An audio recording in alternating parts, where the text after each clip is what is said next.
So here's a great question that a lot of people call us and ask us, like, who owns the fence?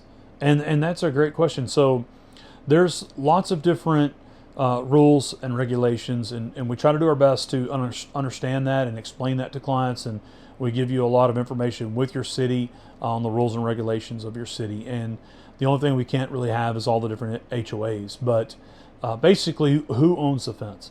So when we go out to develop a new property, we're set with some property pins that are set by the surveyors. And then, like we were talked about in our permitting process, we would need a survey from you to pull a permit. Well, that particular piece of paper sometimes will have some different form measurements, like for where your form was poured off to the edge of the property. That'll tell us how far out that fence needs to be.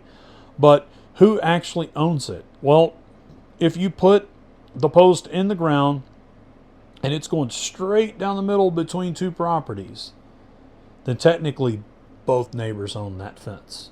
Both neighbors are responsible for that fence. But, you know, we have different clients that don't want to take ownership because of something with the neighbor, and they don't want to be a part of it. So we've had long conversations with clients where we've come in and we've moved the fence into their property line a little bit just to ensure that that particular homeowner actually owns the whole entire fence. But really what denotes that and tells you who the responsibility is and who the ownership of that property is the fence line and the survey line need to be in sync with each other, and the fencing post should be set center of that line.